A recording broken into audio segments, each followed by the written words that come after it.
แล้วตัวแล้วเราบ่ได้ทั้งนั้นบาทนี่เนาะเอาลงมาพอดีพี่น้องเอ้ยไปทั้งนั้นก็กำลังเฮ็ดเนื้ออย่างนักกินกระลุกกุ๊กกัวอยู่ทั้งนั้นเซลมาพักผ่อนล้างมือล้างตีนตาจังหน่อยเด้อ คนงานมาแล้วพี่น้องเนาะโอ้ตัวเอาเช้าเมื่อยมีแห้งก่อนจังหน่อยแต่จริงกินข้าวกินน้ำเนาะมาฮอดแล้วเมื่อยเลยโอ้ใจเย็นโอ้ยนี่เฮ้ยหมอตัวนี้ได้ใช่นี่หมอนี่ป่ะใหญ่ๆนี่มันจะคักเขาอ่ะเอาตัวนี้นะเอาใครกลัวประจักษ์เวลาฮอกเอาไปตองจับเอาเพื่อใช้น้ำใช้ในได้ดองเลยหมูมันใหญ่ดิคนสบายแน่เนี่ยนี่เราติดหมอเนี่ยคนง่ายบัดนี่อันห้อนนั่นนะอันจองแล้วบ่มีน้ำหรือบ่แห้งน้องเอ้ยมีอันเดียวบ่นั่งไปขึ้นเอาไปละมีอยู่ลูกนึงเนี่ยเอา2ลูกก่อนเด้อนั่นโอเคฮะมากเท่าไหร่ดิมาก1 30,000เลยมันมากใหญ่30 บาทโดยอยู่บ้านดงอันตัวน้อยก็30บ่หน่วยใหญ่30,000นี่2หน่วยได้60อยู่50เด้อเนาะแม่นบ่เขาซื้อ50เด้เจ้าคือชื่อเพลงแท้โอ้โหโอ้ยไอ้รอเราก็เลยขายถึงแม่นเถอะบ่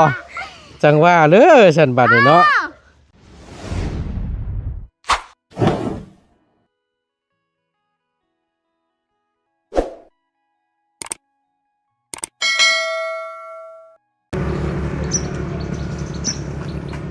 เฮ็ดอย่างนี้บ้านนี่พี่น้องเอ้ยสิแลผู้เฒ่าเพิ่นผู้เฒ่าบ้านเฮาเนาะเฒ่าเพิ่นก็บ่ได้อยู่ซื่อๆพี่น้องเอ้ยเสียหญ้าเสียตองทำความสะอาดบ้านเนาะเอากราบสบายดีและสวัสดีพ่อแม่พี่น้องเบิดสู่คู่สู่คนเด้อพี่น้องเด้อพบเจอกันเนาะกับบ่ตูนในคลิปนี้พอดีมาหาทางน้องกองมีเพิ่นเนื่องจากว่ามื้อนี้ก็เป็นอีกมื้อนึงเนาะที่เพิ่นอันนั้นพี่น้องเอ้ยเห็นดิลูกชายก็เอาติ๊บข้าวมาส่งประจักษ์นั่นบ่ฮะแม่นบ่โตสบายดีเด้อสบายดี มาปลูกมันช่วยน้องบ่อ๋อมุ้ยไปอยู่โรงงานนี่พี่น้องเอ้ยเนาะเนาะก็บ่ได้อยู่ซื่อแล้วตู่เนาะโอ้ยสบายดีเสียหญ้าบ่เสียให้มันแปดเสียนแผ่นสบายจูดเอาให้มันแห้งแล้วจูดเอาบาดนี่มันแปดแล้วสบายมันแปลนแต่ใครแน่เนาะโอ้ยลงมาทาห้ามลงคนลงมันหกมันขึ้นชูงเลย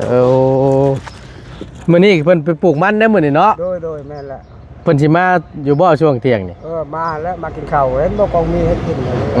เพิ่นตั้งชื่อให้ไก่ช่องโตเพิ่นชื่อให้ไก่ช่องโตโดยบ่ต้มได้เนาะตัวเนาะ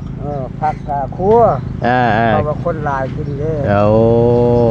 ประมาณจักคนตุ7 คน7 คนบ่ได้มื้อนี้มันบ่มีคนล่ะลูกเอ้ยมันบ่มีคนช่วงนี้ผู้ใดก็ยังเฮ็ดผู้ใดก็ยังปลูกคือกันมันบ้านนี้ก็ยังบ่แล้วเขาปลูกมันสิว่าง่ายต่างคนต่างเผาเฮ็ดเผาอยากแล้วโดยแม่เจ้าก็อยากแล้วข่อยก็อยากแล้วเนาะแม่นแล้วเพราะว่ามันให้ทันเดือนนี้นะทันมือเพราะว่าเป็นมือเขาปลูกเนาะถ้าว่ามันผิดมือล่ะมันบ่เป็นมันบ่งามมันบ่งามมากก็บ่ดกถึงแม้ว่างามก็หัวมันบ่มีหัวบ่มีซั่นบ่ตุทุกวันนี่มันดกมันมากแล้วบักใหญ่หัวใหญ่ถ้าว่าปลูกถึงมือถึงยามแม่นได้จังพ่อนั่นแหละซั่นผู้ใดก็จังว่าเร่งมือเอาให้มันท่วงให้มันทันเนาะกินข้าวแล้วตู้มื้อนี้กินข้าวแล้วบ่กินข้าวเช้าแล้วได้ยังกินนั่นลาบลูกมาชื่อตะปุ่นกินอิ่มแล้วก็บ่ได้นั่งพักนั่งป้อนเนาะเจ้าก็เนาะมาเสียหญ้าเสียตองดูโว้ยแต่ว่าเดี๋ยวนี้หันยอมอยู่บ่อนเหือแห้งนี่แหละเหือแห้งโดยบ่ก็ยังเฮ็ดบ่เลี้ยงลูกเลี้ยงหลานเขาก็อยู่นำได้บ่ตู้นี่เฮ็ด แต่ยังข้าวอันเฮ็ดได้นั่นเฮ็ดเลี้ยงลูกเลี้ยงหลาน โดย บัดเท่าคือดีๆมันเหือมันแห้งแล้วให้ลูกหลานนี่ สิว่าไงใจนั่นอยากเฮ็ดอยู่ โดย แต่ว่าร่างกายนี่บ่พร้อมเมื่อแห้งเบิดแหละที่แรกเนาะอยู่ซื่อๆบ่เป็นได้พี่น้องเอ้ยเชื่ออยู่แบบว่าเพิ่นเคยเฮ็ดเนาะเคยเฮ็ดเคยอย่างที่ผ่านมาแหละบัดนี้แหละอยู่ซื่อๆบ่เป็นบัดนี้หาแนวเฮ็ดก็แก๊กๆแหละจริงๆเด้อบ่ได้ตัดไม้มาฉานมวยฉาดติ๊บเข่าเนาะ บ่ตัดหันไปบ่ได้เพราะมันเจ็บแอวน่ะ เป็นหยังตุ เป็นมดเป็นพะลงก็มัน เป็นปะลง เจ็บเอ็นเนี่ย เอา หมายความว่า เป็นตะลนแล้วบ่ โดยดนแล้วนะ ได้ไปหาหมออยู่บ่ ไปหาอยู่แต่บ่ดีลูกเอ้ยดีฮักเวลายาเข้านั่นดีอยู่ เวลาเฮากินยานั่น ยาดีอยู่ มันบ่เจ็บ บ่เจ็บ บัดพอยากินแล้วเจ็บ เจ็บตัวเก่า เขาว่าปะลงบ่ เออ บ่แม่นบ่กระดูกทับเส้น บ่แม่น ปะลงเนาะ ปะดงตัวจริงปะดง ถ้าว่ามีฮักใหม่พลเมืองควรหาเป็นนั่นดี แต่ฮักยานี่บ่ดีชักยานี่ ชักหลายครั้งแล้วพอไปชักบ่ดี พอชักในช่วงชักนั่นดีอยู่ ดี บัดพอเบิดผิดยาแล้วเจ็บอีกคือเก่า เจ็บคือเก่า เนาะ ถ้าว่าเขากินฮักมานะฮะฮักใหม่พลเมืองเนี่ยกินประจำเขาต้มเป็นน้ำหอนแล้วดีกินเป็นเดือนเป็นปีพุ่นเด้ ก็กินแบบมันฮักไม้ประจำเลยเนาะ โดยอันนี้ไปชักหญ้าเนี่ยมันช่วงหญ้าเข้าอยู่ในเช่นเลือดเช่นนั้นน่ะดีย่างได้พอได้อยู่บัดมดยาน้ำยาเนี่ยก็เป็นอีก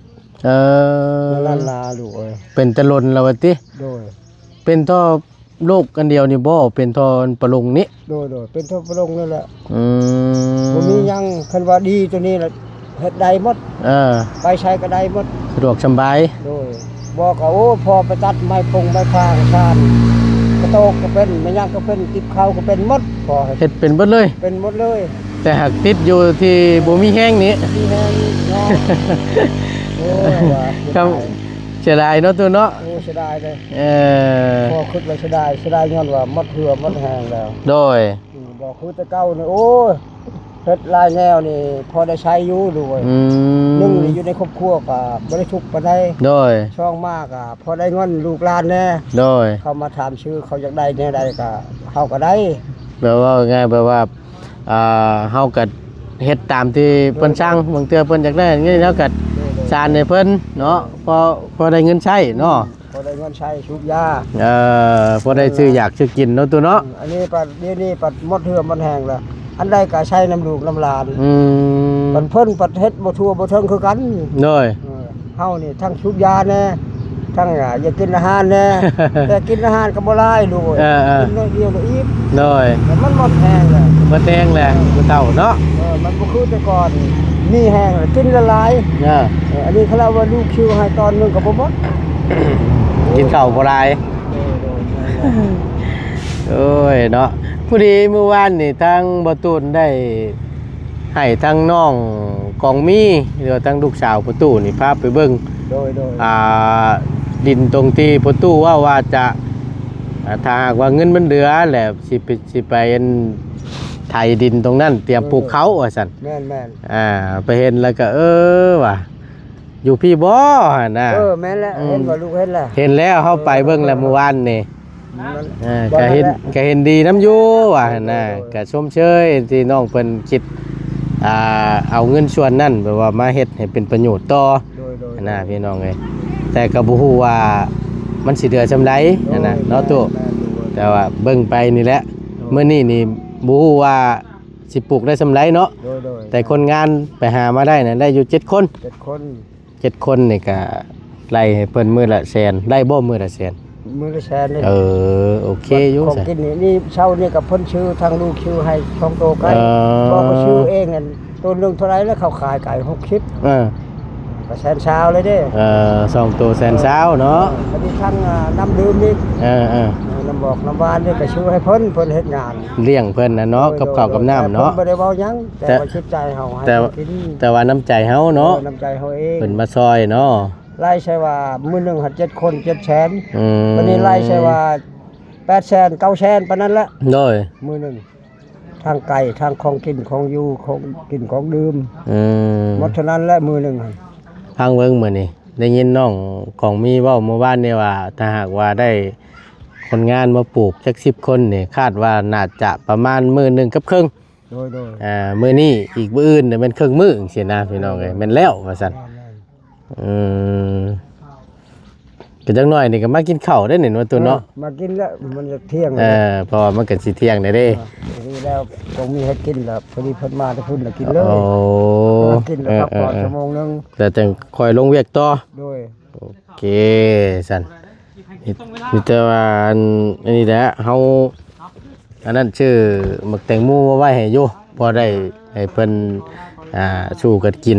ยามเพิ่นมาแต่เวียกเนาะ ขอบใจ โดยเอามีแต่ว่าเดี๋ยวถ้าทั้งน้องเพิ่นมาก่อนพี่น้องเอ้ยทั้งนี้ก็เฮ็ดกับข้าวกับน้ำเตรียมพร้อมรอเนาะตูเนาะ แม่น เดี๋ยวบ่ตูนสิเอาแตงโมมาให้ซื้อมาไว้ให้อยู่พอได้เพิ่นพากินข้าวอิ่มแล้วจังกินของหวานตามเนาะ โดยขอบใจ โดยพักผ่อนน้ำแน่ตู้เอ้ยโอ้ยฮ้อนบ่ฮ้อนอันนี้ แล้วก่อนพักผ่อนแล้วอาบน้ำเลย เอ เลย อ ให้มันแล้วทีนี้ ให้มันแล้วตัวนี้ก่อนเสียหญ้าได้พี่น้องเอ้ยมากล้วยเจ้าเฮาเห็นเมื่อวานนี่มีแต่เครื่องงามเนาะ เป็นจังอ่ะคันว่าลูกจะได้ให้กองมีตัดเอา โอ้โดย คุ้มราคายังลูกเอ้ย ปลา บ่แล้วค่อยเว้าเลยเห็นบอกกองมีว่าบ่ได้ถือผ้าพอ มากล้วยเมื่อวานเราเห็นเครือนึงมันชุกนั่นเสียดายเดิว่ะ ได้ลูกเอ้ยมันบ่ได้ไปเบิ่งกอมันเวียกลายมัน เล่นพุ่นเล่นพี่เนาะผู้เดียว เดียว เพราะว่า ใช่ก็คือบ่มาแล้วเข้ากับครอบครัวเขาเอง ยากพุ่นแน่ โดยแม่น ครอบครัวไปครอบครัวมันเด้ปกติแล้วตัวนี้เนาะตัว มีแต่ผู้เดียวเพิ่นนี่แหละอาชัยก็ได้ ม เห็นมาเมื่อกี้นี่ก็น้องลาเพิ่นแล้วน่ะ น้องลาของมีแล้ว บ่อันลูกชายมาเมื่อกินนี่บ่ โดยแม่น เออ แต่มันใหญ่กว่าพ่ออีก เอาฉันเนาะมีแต่ตาจักหน่อยดูตัวเด้อ ขอบใจ โดยขอบใจคือกันขอบใจคือกันเดี๋ยวตามแตงโมให้เพื่อนก่อนพี่น้องเอ้ยเนาะกำลังเฮ็ดกับข้าวกับน้ำว่าซั่นจังหน่อยเพิ่นก็มาแล้วบ่ลนจังหน่อยหนึงพี่น้องแป๊บหนึงเนาะเพิ่นข้าวมาเฮ็ดกินว่าซั่นพี่น้องเอ้ยเนาะอึ๊บนี่บ่เป็นหม่องเฮ็ดกินแล้วน่ะอันยังบ่เคยเข้าเด้อคือกลิ่นหอมเด้อเอ้ย หอมจ้ำคนได้ยินเสียงคกแล้วนี่นะ โอ้ ต่ำอยู่ แม่นแล้วฉันนี่อบบ่เฮ้ย อบหรือแกงขัวก่อนเนาะ โอ้ เดี๋ยวหมอขึ้นหน่อยแท้ บ่คือหอมเด้อบ่ อันหมอหูขาดกินนี่เนี่ยจะมาใส่นี่บ่ บ่ จะมาเฮ็ดได้จ้ะ อารมณ์ซื่น โอ้เขาใส่น้ำมันก็เต็มแน่นี่ เต้นเนี่ย เต็มแล้วว่าซั่นโอ้ฉุดเป็นฝุ่นตรงนี้ โอ้ยเนาะ คักดีนี่ มันชุกนะบ่นี่ ยังยังไม่ทันได้ใส่น้ กำลังขัวให้มันหอมๆก่อนเนาะ ำหัวก่อน หัวคือบ่ปานนี้เด้อบ่บ่ ฮะ ต้องสิแซ่บแต่เฮา แล้วจังหวะนั้น เนาะ เอาเข้ามาให้ นี่แหละนี่เออ กินได้ นั่ เนาะ นแหละ กินได้เนาะ ได้บนยังทัน มาแล้วทางนั้นมาแล้ว เฮ้ คุ ย ณ เฮ้ย เอ้ยลมมาแล้ว โอ้ไปไหนโอ้ใจเย็นคักแน่ดีเนาะ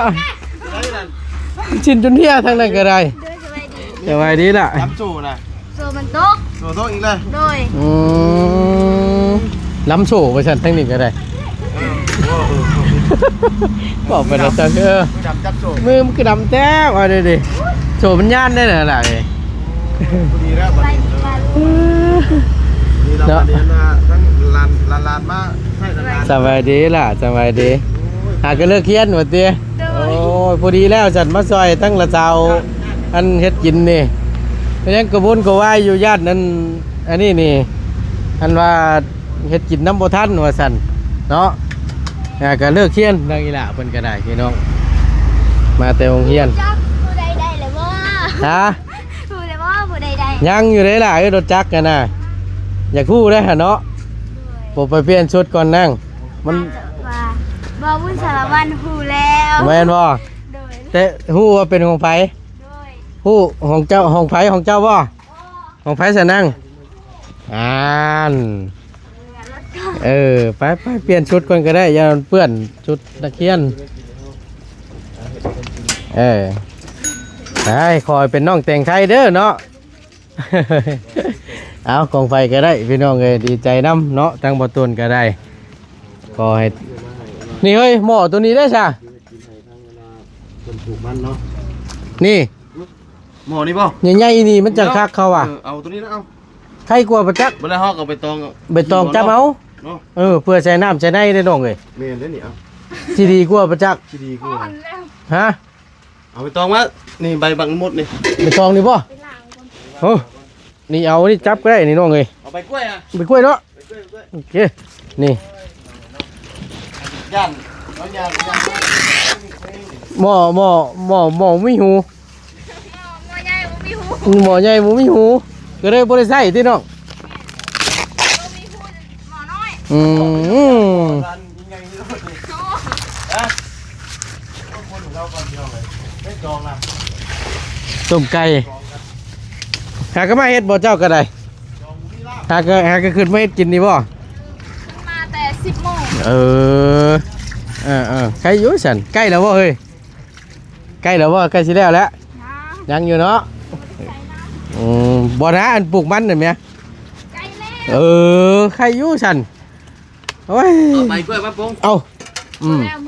มื้อนี้กับมื้ออื่น อื แล้วมื้ออื่น ม ก็มื้อคือใกล้แล้ว หากแต่ว่าคงสิบ่พิษบื้นหรอกเขาเบิ่งนี่ แม่นอื่นแล้วเนาะ เพราะว่ามันจะคนงานเจ้าน่ะ 7 คน 7 คน จะได้10 คนแต่ว่าเขาหาทางให้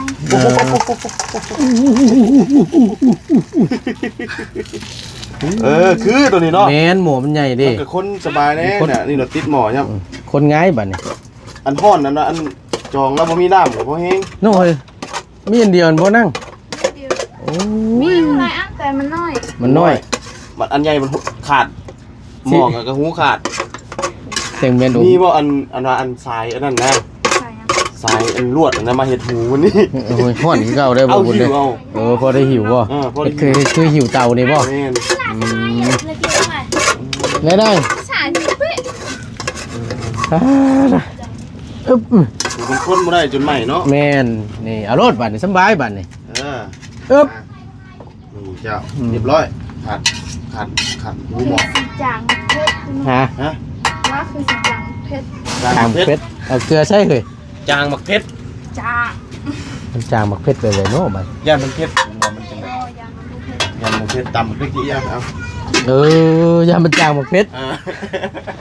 โอ้ยน้องกองมีก็ได้ ย่านหมูเพชรก็ใครอยู่เนาะ จางเพชรเนาะ เอาตามซะอีกฉันเนาะย่านมันจางเพชร บ่ข่อยฟังว่าข่อยว่ามันนั่น เกลือจาง อย่ามันจางเกลือข่อยน่ะมันคงขี้เพชรขี้ได้หั่นนะเรา ใส่หมอตัวนี้แต่แรกตัวนี้ คักแม่เด้ซั่นเนาะ คนไง มัน ห่อนมืออีกนี่มันสั่น เนาะเฮ้ยครั้งนี้นี่อันนี้ มันหัก หักเบิดแหละ มีน้ ล่ามบ่มีแต่บ่วงบ่ตายพี่น้อง ำ เอ้ย เดี๋ยวคุยอยู่นี่ ฉากบ่โอ้ลอยลี่ฉากอยู่ดิโอ้ยไปเฮ็ดนี่ เนาะ ซื้อ มันคือเป็นไอ้นี่ ข่อยว่าเที่ยวตำแต่พริกแล้วข่อยเบิ่งคักเลยโอ้ย เนาะเบิ่งหากอะไร เอามิแต่ว่าให้น้องเพิ่นเฮ็ดอยู่เฮ็ดกินถ่าจังหน่อยหนึงพี่น้องเอ้ยคุยกับน้องเพิ่นถ่าเด้อบุญเด้อไปเอาแตงโมไว้ให้เพิ่นก่อนเดี๋ยวแตงโมไว้ให้ละมานำละบ่าวนั่งพอดีให้ทั้งน้องกองมีเพิ่นเฮ็ดกินก่อนฮ้อนอากาศใจทั้งน้องใจดีอยู่ทั้งใดมาพี่เพิ่นมานี่